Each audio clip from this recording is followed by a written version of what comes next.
Halo sahabat Epik, dunia maritim global sedang menyaksikan kelahiran raksasa baru yang menggetarkan samudera, sebuah transformasi epik yang tak sekadar mengubah peta kekuatan militer, tetapi juga menulis ulang narasi dominasi teknologi di abad ke-21. Di tengah riuh rendah geopolitik yang memanas, Tiongkok meluncurkan armada kapal induknya bagai naga yang bangkit dari kedalaman, mengukir jejak megalomaniak dalam sejarah pertahanan modern. Setiap dek yang dipasang, setiap gelombang yang dibelah adalah simbol ambisi besar menjadi penguasa lautan yang tak terbantahkan. Mari menyelami kisah di balik kolosal baja ini yang tak hanya menjadi lambang kekuatan militer, tetapi juga mahakarya teknologi yang menyimpan rahasia-rahasia tersembunyi.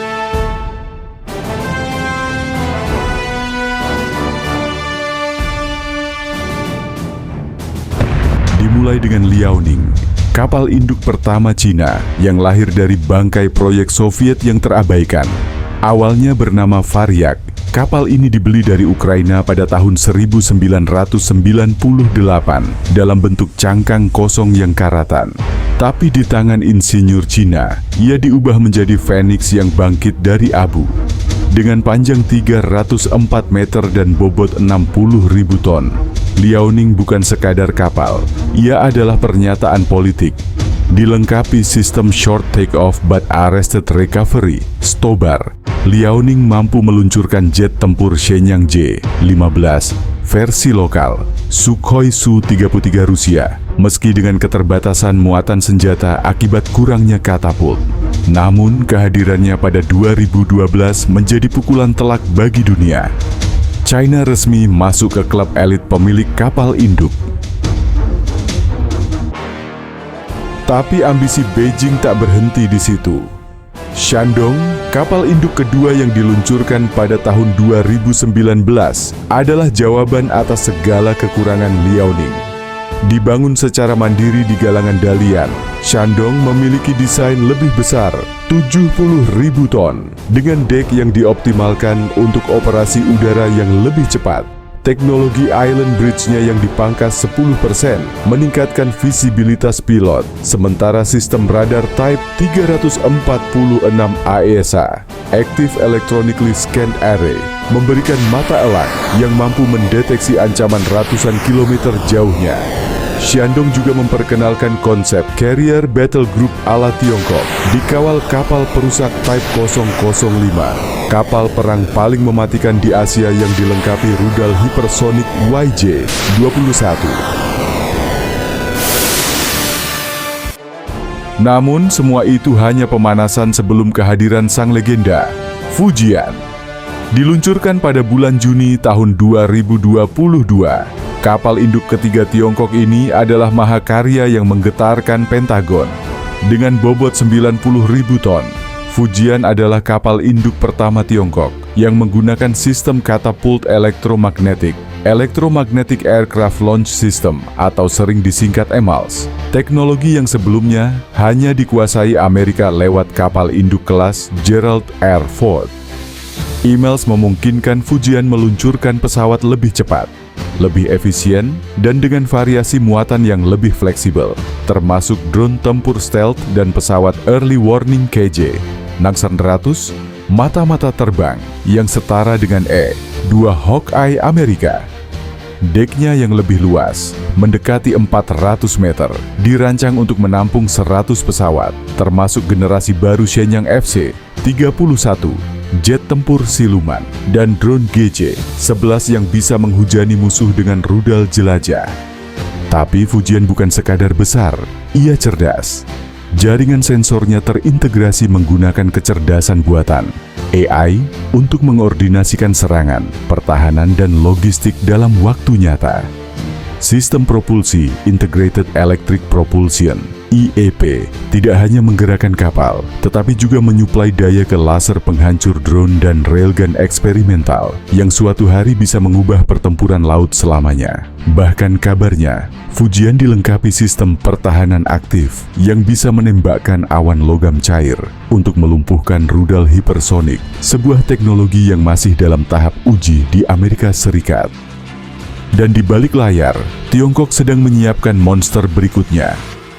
Tipe 004, kapal induk bertenaga nuklir yang kabarnya akan meluncur sebelum tahun 2030. Dengan bobot diperkirakan mencapai 130.000 ton, tipe 004 akan menjadi saingan langsung USS Enterprise atau Nimitz kelas AS. Tenaga nuklirnya memungkinkan operasi tanpa batas waktu, tak perlu mengisi bahan bakar selama 50 tahun. Sementara desainnya yang modular memungkinkan pembaruan teknologi secara berkala tanpa harus masuk dok kering. Yang lebih mengerikan, kapal ini akan membawa skuadron drone otonom yang dikendalikan satelit, mengubah kapal induk dari sekadar pangkalan udara menjadi pusat komando sibernetik. Namun, di balik kilau baja dan teknologi, ada cerita yang jarang terungkap. Bagaimana Tiongkok membangun ekosistem kapal induk ini dari nol? Pelatihan pilot kapal induk misalnya dilakukan di kompleks simulasi raksasa di Wuhan, sebuah replika dek kapal induk lengkap dengan katapult elektromagnetik mini dan sistem gelombang buatan. Sementara itu, ribuan insinyur muda berbakat direkrut lewat program PAU Super untuk mendesain reaktor nuklir kapal yang efisien dan aman. Bahkan, Tiongkok disebut mengembangkan kapal induk virtual melalui jaringan satelit Beidou-nya, memungkinkan koordinasi serangan lintas kapal dan darat dalam hitungan detik. Tak kalah penting, strategi geopolitik di balik armada ini. Setiap kapal induk China bukan hanya alat perang, tetapi juga diplomat bergerak. Kehadiran Fujian di Laut Cina Selatan, misalnya, adalah pengingat akan klaim teritorial Beijing yang tak kenal kompromi. Sementara di Samudera Hindia, kapal-kapal ini bisa menjadi penjaga rute perdagangan maritim Cina yang membentang dari Afrika hingga Timur Tengah, jalur sutra maritim abad ke-21 yang dijaga naga besi. Seiring dengan perkembangan kapal induk, Tiongkok juga telah mengembangkan evolusi hingga ancaman paling mematikan di era modern, rudal hipersonik. Dengan kecepatan lebih dari Mach 10 dan kemampuan manuver yang luar biasa, rudal hipersonik hampir mustahil untuk dicegat oleh sistem pertahanan udara konvensional. Namun, Tiongkok tidak kurang akal. Sebuah inovasi perlindungan baru telah lahir, sistem penembakan awan logam. Teknologi ini bekerja dengan menyebarkan jutaan partikel logam berukuran mikro ke jalur terbang rudal hipersonik, menciptakan penghalang yang tidak dapat dihindari. Ketika rudal memasuki zona ini, serpihan logam berkecepatan tinggi akan menghantamnya, merusak struktur aerodinamis dan menghancurkannya sebelum mencapai target. Sistem ini jauh lebih efisien dan murah dibandingkan pencegatan berbasis rudal dan kini telah diintegrasikan ke dalam kapal induk Fujian serta platform perlindungan lainnya.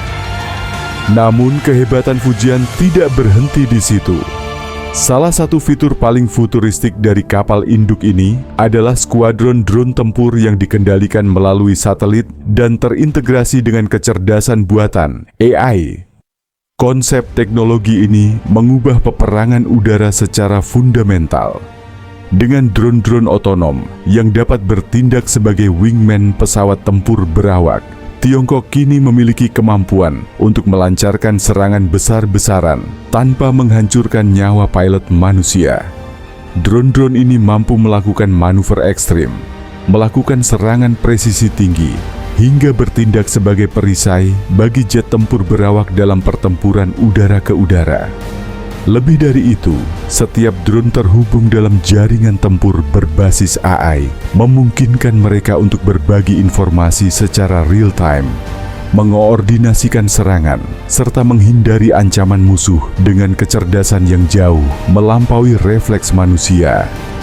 Dengan semua inovasi ini, Tiongkok kini telah melampaui dominasi Angkatan Laut Amerika Serikat. Namun pertanyaannya, apakah Amerika iri dengan perkembangan kemajuan Tiongkok dan mencoba membendungnya dengan menjadikan kawasan Indo-Pasifik, termasuk Laut Cina Selatan sebagai medan adu domba perang, seperti Ukraina versus Rusia? Tulis pendapat kalian di kolom komentar. Jangan lupa like, share, dan subscribe. Terima kasih telah menonton. Sampai jumpa.